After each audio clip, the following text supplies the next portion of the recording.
실기시험을 대비해 꼭 기억해야 하는 부분만을 모아놓았습니다. 직업상담사 2급 초단기 합격비법 2차 실기대비 이론과 문제집의 내용을 바탕으로 제작된 강의입니다. 고정 댓글에 질의응답을 위한 카페 링크와 교재 구매 링크를 넣어드렸습니다. 교류 분석 상담에서 개인의 생활 각본을 구성하는 주요 요소인 기본적인 생활 자세 4가지를 쓰고 설명하는 문제입니다. 교류 분석에서 생활 자세 4가지를 쓰는 문제입니다. 기억은 굉장히 쉬워요. 앞에는 자기에 대한 생각이고 생활 자세고요. 뒤에는 타인에 대한 생활 자세예요. 그래서 자기를 긍정하고 타인도 긍정하는 것, 자기 긍정, 타인 긍정이고요.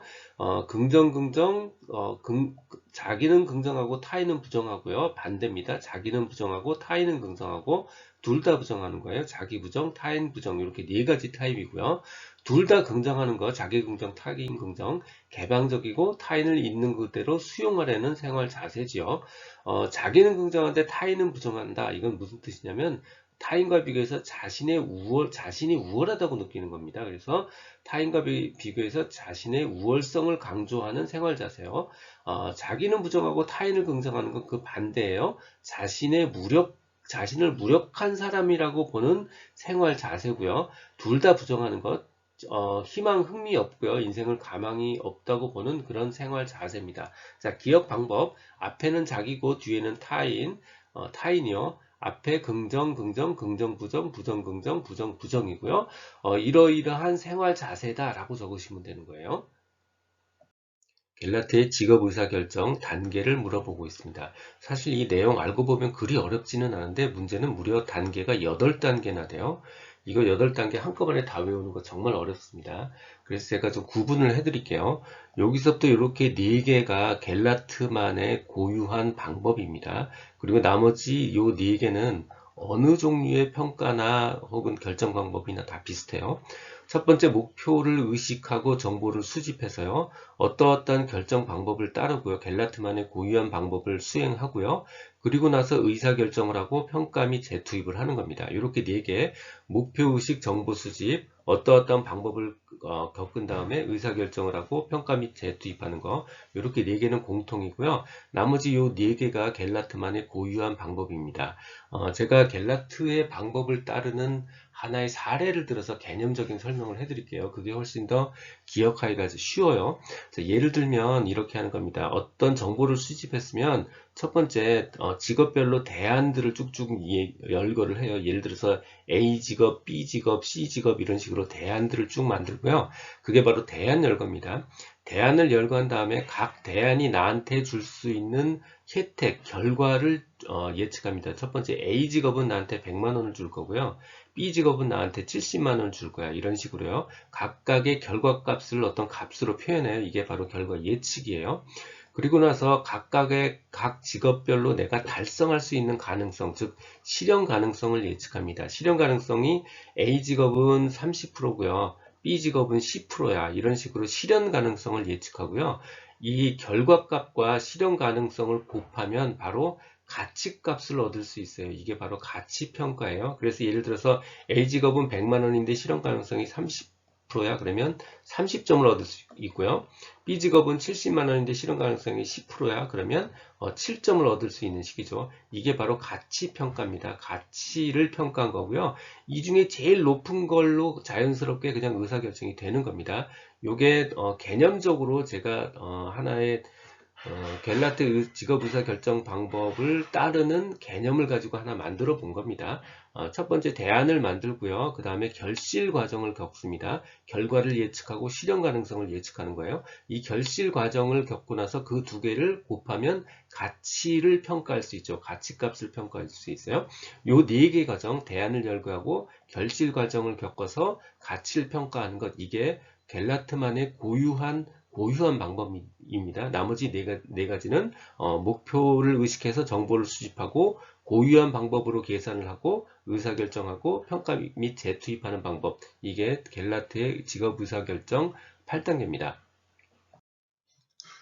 강화 효과, 기대 효과, 코칭 효과를 설명하는 문제입니다. 일단 답을 쓰는 방법은 뭐뭐에 따라 결과에 영향을 미치는 효과, 결과에 영향을 미치는 효과, 결과에 영향을 미치는 효과 이렇게 쓰시면 되고요. 강화 효과, 기대 효과, 코칭 효과에서 강화가 상이잖아요. 그러니까 보상, 상이 결과에 영향을 미치는 효과예요. 내담자가 제공하는 물질적, 언어적 보상이 결과에 영향을 미치는 효과 이렇게 쓰시면 되고요. 기대 효과는 기대가 영향을 미치는 효과입니다. 즉, 내담자가 어떤 기대를 표명했는가, 내담자가 어떤 기대를 했는가가 결과에 영향을 미치는 효과예요. 코칭 효과는 코칭이 어떤 결과에 영향을 미치는 효과입니다. 어떤 조언이나 코칭을 받는가가 결과에 영향을 미치는 효과다. 이렇게 적어주시면 됩니다. 집단 상담의 형태 세 가지를 묻는 암기형 문제입니다. 집단 상담은 자치교입니다. 자치교요. 자조 집단의 자, 치료 집단의 치, 교육 집단의 교요. 자, 자조 집단, 치료 집단, 교육 집단이요. 자조는 스스로 돕는 거예요. 그러니까 자발적이에요. 자발적으로 문제를 해결하기 위한 모임이에요. 예를 들면 알코올 중독자 모임 같은 게 있고요. 치료 집단은 목적이 치료입니다. 치료를 목적으로 하는 상담이요. 행동 교정이나 치료를 목적으로 하는 상담, 금연이요.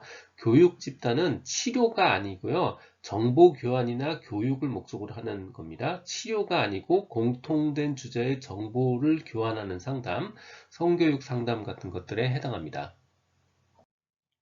대화를 가로막는 상담자의 반응 세 가지를 묻는 질문입니다.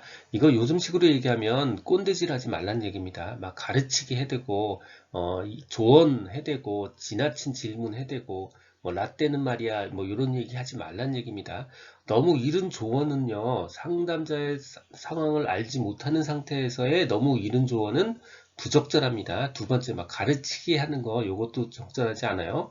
가르치기는 상담자한테는 의존적인 태도를 키우거나 반대로 방어적 태도를 유발합니다. 그 다음 질문질 해대기 이것도 적절하지 않아요. 지나친 질문이요. 지나친 질문은 내담자를 수동적으로 만들고요.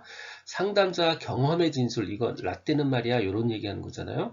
상담자 경험을 일반화해서는 안 됩니다. 다시 정리하면 너무 이른 조언, 가르치기, 지나친 질문, 상담자 경험의 진술 적절하지 않은 거고요. 요 중에 세 가지 정도 기억하셔서 적으시면 됩니다. 윌리엄슨의 진로 상담 과정 6단계를 쓰는 문제입니다. 분종진 예상 추여. 이건 1차 시험에서도 굉장히 많이 나왔던 문제이기 때문에 아마 다들 이미 알고 있을 문제고요. 문제는 분석, 종합, 진단, 예후, 상담과 치료, 추후 지도 요 말 자체가 어려운 게 아니고요. 이거를 뭔가 설명으로 풀어 쓰는 게 생각보다 곤란해 하시는 분들이 많아요. 근데 사실 그렇게 어렵지 않습니다. 자, 분석은요. 내담자를 분석하는 거예요. 그래서 내담자 이해를 위해서 내담자의 태도, 지식, 흥미 등을 모으는 단계고요. 요거 하나만 기억하시고요. 나머지 종합은요. 종합하는 단계예요.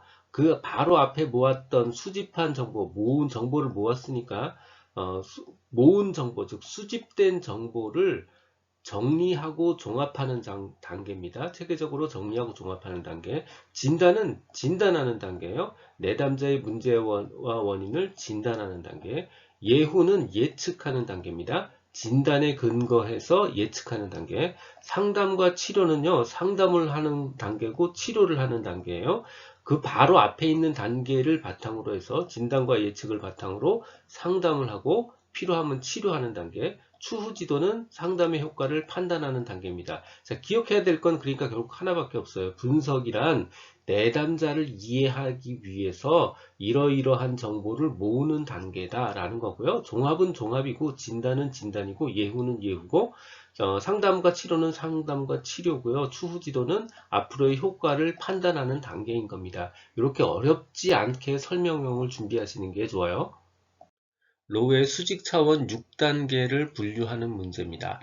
수직 차원이란 얘기는 한마디로 높낮이가 있다는 뜻이에요. 높은 레벨과 낮은 레벨이 있다는 뜻이고요. 위에 세 개는 관리, 전문 관리의 세 가지 레벨이 있고요.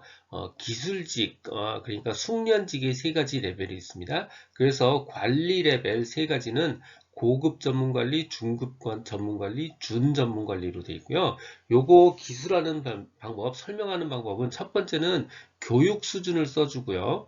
두 번째는 책임 수준을 써줍니다. 그리고 필요한 거 플러스 알파를 하나씩 더 써주시면 돼요. 자, 첫 번째 교육 수준이요. 고급 전문 관리는 박사급, 중급은 석사급, 전문 관리는 고등교육 이상을 받은 사람입니다. 두 번째 책임 수준이요. 고급 전문 관리는 중요한 사안에 대해서 독립적 책임을 지고요. 중급은요, 중간 수준의 책임을 지고요.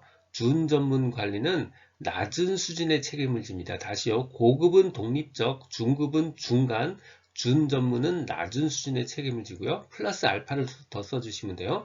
중급은요, 정책 해석을 하는 역할이 하나 더 있어요. 준 전문 관리는 자신만을 위해서 의사결정합니다. 이렇게 알파 하나씩 더 써주시고요. 숙련직의 세 종류요. 숙련직, 반숙련직, 비숙련직이 있어요. 자, 숙련직은 특수한 훈련이고요. 반숙련직은 약간의 훈련이고요. 비숙련직은 비니까 없는 거예요. 간단한 지시를 따르거나 반복 활동을 합니다. 숙련직, 특수한 훈련과 경험을 보유, 반숙련직, 약간의 훈련과 경험을 보유, 비숙련직, 간단한 지식을 따르거나 반복 활동을 하는 사람. 다시 정리하면요. 고급, 중급, 준이 있고요. 박사, 석사, 고등교육이에요. 독립적 책임, 중간 수준 책임, 낮은 수준 책임이고요. 중급에는 정책 해석이 있고요. 준관리에는 자신만의 의사결정이 하나씩 더 있습니다. 숙련직은 특수한 훈련, 반숙련직은 약간의 훈련, 비숙련직은 남의 지시를 따르거나 반복 활동을 하는 사람에 해당합니다. 행동주의 상담의 노출치료법 세 가지를 쓰고 설명하는 내용입니다. 구분을 해서 외우면 좀 쉽습니다. 노출 방법에 따라서 점진적 노출법, 홍수법이 있고요. 노출 대상에 따라서 심상적 노출법, 실제적 노출법이 있습니다.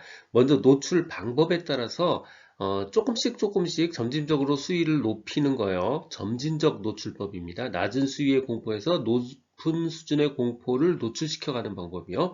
홍수법이요. 한 방에 때려 넣는 겁니다. 한 방에 강한 자극을 노출시키는 방법이요. 점진적 노출법, 홍수법이요. 두 번째는 노출 대상에 따라서 심상적 노출법이 있고요. 실제적 노출법이 있어요. 심상적 노출법은 내담자한테 공포를 상상하게, 마음속에서 상상하게 해서 노출시키는 방법이고요. 실제적 노출법은 내담자에게 실제 공포 자극을 주는 방법이에요. 내담자를 실제 공포 자극에 노출시키는 방법, 이게 실제적 노출법입니다. 듣고 계신 강의는 직업상담사 2급 초단기 합격비법의 핵심 내용 파트입니다. 2차 실기시험은 손으로 쓰여진 것만 점수로 연결이 됩니다. 눈으로 머리로만 공부하면 실패할 수 있어요. 손으로 직접 쓰며 공부해야 한다는 점 기억 바랍니다. 내용은 충분히 설명드렸지만 실제 출제 사례와 내용을 연결하지 못하거나 모범답안 작성에서 감점되지 않도록 교재를 통해서 실제 문제 출제 사례와 모범답안 부분은 꼭 확인해 보시기 바랍니다. 사직률이 낮을 경우에 사회적으로 바람직하지 않을 수 있습니다. 사직률이 낮을 경우 사회에 좋지 않은 영향을 주는 부분, 요거 적어달라는 이슈고요. 두 번째는 하지만 사용자의 입장에서는 사직률이 낮은 것을 선호할 수 있어요. 좋아할 수 있어요. 왜 좋아하는지 선호하는 이유를 적어달라는 부분입니다. 자, 먼저 사용자가 낮은 사직률을 좋아하는 이유, 선호하는 이유요. 근로자가 오래 근무하면, 즉 장기 근속을 하면 숙련도가 당연히 높아지고요. 그 이야기는 결국 인적 자본이 축적된다는 이야기입니다. 그래서 결과적으로 노동 생산성이 향상되죠. 인적 자본 축적, 노동 생산성 향상이요. 자, 두 번째, 사직률이 낮으니까 굳이 신규 채용이 필요 없습니다. 그래서 신규 채용 비용, 훈련 비용을 절감할 수 있습니다. 요게 사용자가 낮은 사직률을 선호하는 이유고, 두 번째, 하지만 사직률이 낮으면 사회적으로 좋지 않은 영향이 있습니다. 자, 첫 번째는 고용시장이 경직되어 있다는 뜻이에요. 그 의미는 결국 신규 인력은 노동시장에 진입이 어려웠다는 문제가 있고요. 자, 두 번째는 역시 경직되어 있어서 이동이 안 된다는 의미이기 때문에 결국 효율성과 유연성이 낮아진다는 뜻이고요. 세 번째, 근로조건이 열악한 경우에는 사람들이 자꾸 떠나야 근로환경이라도 개선이 될 수 있는데, 근로조건이 열악함에도 불구하고 사직률이 낮다면 근로환경 개선 촉구가 어렵습니다. 요 세 가지 부분이 있습니다. 다시 정리할게요. 사용자가 낮은 사직률을 선호하는 이유요. 첫 번째, 인적 자본 축적이고요. 결과적으로 노동 생산성이 향상되기 때문이에요. 두 번째, 채용 비용과 훈련 비용을 절감할 수 있기 때문입니다. 사회적으로 주는 나쁜 영향이요. 자, 첫 번째는 고용시장 경직이 되어 있어서 신규 인력은 노동시장 진입이 어렵고요. 두 번째는 효율성, 유연성이 낮아지고요. 노동력의 효율성, 유연성이 낮아지고요. 세 번째는 근로조건이 열악한 사업장의 경우에는 근로환경 촉구가 어렵습니다. 교류 분석에서 혹은 의사교류 분석에서 분석 유형 세 가지를 쓰고 설명하라는 문제입니다. 분석 유형 세 가지는요, 첫 번째 구조 분석, 두 번째 의사교류 분석, 세 번째 라켓 및 게임 분석이 있습니다. 내담자 내부에 있는 부모자, 성인자, 어린이자라는 PAC의 세 가지 자아 상태를 간의 관계를 분석하는 거예요. 내담자의 세 가지 자아 상태에 대해서 분석하는 거. 두 번째는 의사교류 분석. 그러니까 내담자의 의사소통에 관련해서 분석을 하는 거고요. 결국 대인관계에 대해서 분석하는 겁니다. 내담자의 의사소통과 대인관계에 대해서 분석하는 것, 바로 의사교류 분석이고, 세 번째는 라켓 및 게임 분석이요. 내담자 내부에 숨겨있는 정서와 감정을 분석하는 거예요. 내담자 내부에 숨겨있는 정서와 라켓 감정을 분석하는 것, 바로 라켓 및 게임 분석입니다. 문항의 난이도, 변별도, 오답의 능률도를 설명하는 문제입니다. 그런데 난이도와 변별도 부분은요, 점수에 대한 설명도 좀 해달라라는 내용이 추가로 출제된 예가 있어요. 그래서 결국은 문항의 난이도, 변별도, 오답 능률도에 대한 내용을 설명하고요. 난이도와 변별도 부분은 점수 부분도 더 내용에 포함을 시켜야 됩니다. 자, 첫 번째 난이도요. 이건 정말 쉽죠. 문항의 쉽고 어려운 정도예요. 점수는 0부터 1로 구성이 되어 있고요. 만약에 0.7이라는 의미는 70%의 사람이 이 문항을 맞췄다라는 뜻입니다. 그러니까 숫자가 크면 클수록 난이도가 쉽다라는 뜻이에요. 자, 변별도요. 피검자의 능력을 변별, 즉 구별해내는 정도를 말하는 거죠. 변별도, 피검자의 능력을 변별하는 정도입니다. 변별이에요. 0.6과 0.1과 0.6 중에서 0.6이 변별도가 더 높다는 의미입니다. 오답의 능률도요. 각 수검자의 모든 문항의 답지에 대한 분포를 분석합니다. 그래서 결국 각 답지가 의도했던 기능과 역할을 제대로 수행하고 있는지를 판단하려고 하는 거예요. 다 오답의 능률도요. 각 답지가 의도했던 기능과 역할을 제대로 하고 있는지를 판단하는 정도입니다. 오답의 능률도요. 난이도는 쉽고 어려움, 변별도는 변별하는 능력, 수검자의 능력을 변별하는 정도를 의미하는 겁니다. 진로개발 평가 시 사용할 수 있는 검사 세 가지를 쓰라라는 문제입니다. 혹은 그 중에 한 개인 진로결정 척도는 주고요. 그거 빼고 나머지를 써라 라고 물어보기도 해요. 결국 진로개발 평가에 해당하는 네 가지를 외웠다가 필요에 따라서 세 가지 혹은 네 가지를 쓰시면 됩니다. 전부 다 진로에 대한 내용이고 평가에 대한 내용이니까 앞에 말은 전부 다 진로자가 들어가고요. 뒤에 말은 다 검사자가 들어갑니다. 딱 하나 진로 결정 척도만 검사가 아니고 척도예요. 요것만 조심하고 나머지는 진로로 시작해서 검사로 끝납니다. 자, 그럼 어떤 거를 검사하는 거냐면 첫 번째는 신념을 검사하고 두 번째는 발달을 검사하고 세 번째는 결정, 네 번째는 성숙도를 검사합니다. 요거 첫 글자 따서요. 신발결성 이렇게 외웠어요. 신념이요. 발달, 결정, 성숙도입니다. 자, 진로, 신념 검사, 진로, 발달 검사, 3, 진로, 결정 척도입니다. 결정 척도요. 넷, 진로, 성숙도 검사입니다. 요 네 가지 이렇게 외워주시면 됩니다. 크라이티스의 직업선택 문제 유형에서 세 가지 변인을 쓰고 설명하는 문제입니다. 답은요, 현실성, 적응성, 결정성이에요. 자, 이 성입니다. 특성할 때 성이에요. 형이 아니에요. 저는 어떻게 외웠냐면, 현실에 적응할 수 있는지 결정해야 된다. 이렇게 문장으로 외웠어요. 자, 현실성이고요. 적응성이고, 결정성입니다. 자, 그래서 하나씩 씁니다. 현실성, 적응성, 결정성이요. 자, 설명을 해야 되는데, 가장 쉬운 거는요. 자, 현실은 현실, 적응은 적응, 결정은 결정이라고 그대로 두고요.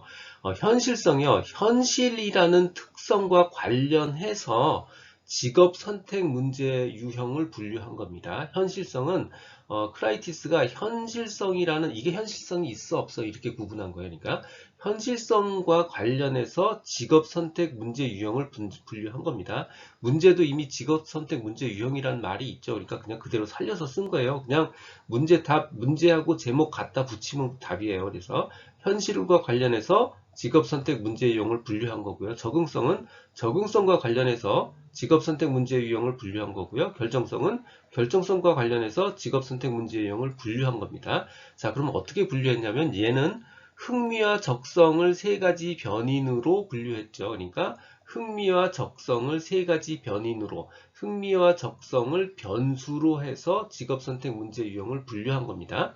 마찬가지로 적응성과 관련해서 흥미와 적성을 변수로 놓고 직업선택 문제 유형을 분류한 거고요. 결정성도 마찬가지로 흥미와 적성을 변수로 놓고 직업선택 문제 유형을 분류한 겁니다. 자, 분류 결과는요, 현실성, 이 직업 흥미와 적성에 맞춰서 얘의 직업 선택의 결과가 현실적이야, 비현실적이야? 혹시 얘를 못 맞춘 불충족형 타입이 아니야? 이렇게 분류한 거예요. 그래서 현실성의 하위 유형은요, 비현실형, 불충족형, 강압형이 있고요. 적응했어, 못했어? 라는 타입으로 봐서 적응성과 적응형과 부적응형이 있습니다. 그리고 결정성의 관점에서 얘가 다재다능해서 결정을 못하는 다재다능형이야, 혹은 우유부단해서 결정을 못하는 우유부단형이야, 이렇게 두 가지 다재다능형, 우유부단형으로 구분을 했습니다. 자, 요 하위 유형도 써주는 거 추천하는데 혹시 여기까지 기억이 안 나도 일단 설명은 이 문제를 그대로 베껴서 현실성, 적응성, 결정성만 살리고요. 문제를 그대로 베껴서 설명까지는 하셔서 반드시 기본 점수는 확보하셔야 되고요. 가급적이면 요 하위 유형도 같이 기억을 해서 써주시는 게 좋습니다. 구조적 면접법, 비구조적 면접법의 의미와 장단점을 각각 쓰는 문제입니다. 면접법이라는 말 대신에 면담법이라고 물어보기도 해요. 자, 구조적 면접법이요. 질문 자체가 이미 구조적으로 준비가 되어 있는 겁니다. 질문을 미리 준비해 두고 있어서 오직 순서에 따라서 진행하기만 하면 되는 방법입니다. 당연히 장점은 이미 구조적으로 잘 준비가 되어 있기 때문에 짧은 시간에 많은 정보를 효율적으로 얻어갈 수 있어요. 하지만 예상하지 못한 심층적 정보는 얻기 힘듭니다. 자, 비구조적 면접법은 전부 다 정반대예요. 질문이 미리 준비된 질문이 없고 오직 응답자의 반응에 따라서 융통성 있게 진행이 됩니다. 위에 게 심층적인 정보를 얻기 힘든 반면에 심층적인 정보를 얻을 가능성이 높고요. 위에 게 시간적으로 효율성이 높은 반면에 시간 효율성이 떨어지는 단점이 있습니다. 입직률의 의미, 그리고 입직률 계산 문제입니다. 이 문제는요, 입직률의 공식을 써놓고요, 나머지 의미를 그냥 그대로 적는 게 제일 쉽습니다. 자, 여기서부터 요만큼이 입직이에요. 자, 입직은 신규 채용과 전입을 합한 숫자입니다. 자, 입직은요, 신규 채용과 전입으로 들어온 사람을 합한 겁니다. 통합하여 이르는 말. 신규 채용 플러스 전입. 이게 입직이에요. 자, 두 번째, 입직률은요, 신규 채용과 전입해서 들어온 사람의 수를 합한 것, 바로 요 괄호 아니죠? 그거를 사원수로, 총 사원수로 나눈 값입니다. 그러니까 이 공식을 분자만 풀어서 쓰면 입직이 되고요. 분모까지 풀어서 쓰면 입직률이 돼요. 자, 공식이 써졌으니까 이 숫자 그냥 그대로 집어넣어서 계산하시면 됩니다. 신규 채용 숫자 20명이었고요. 그 다음에 전입 숫자 80명, 그 다음에 현재 총 인원이 1000명이니까 요거 계산하시면 0.1 해서 10%를 얻을 수 있습니다. 지금까지 라디캠지기 꾸벅이 박종규입니다. 지금 화면 좌측 상단의 재생 목록을 누르면 필요한 부분을 선택해서 들을 수 있습니다. 도움이 되셨다면 좋아요, 구독 부탁합니다. 감사합니다.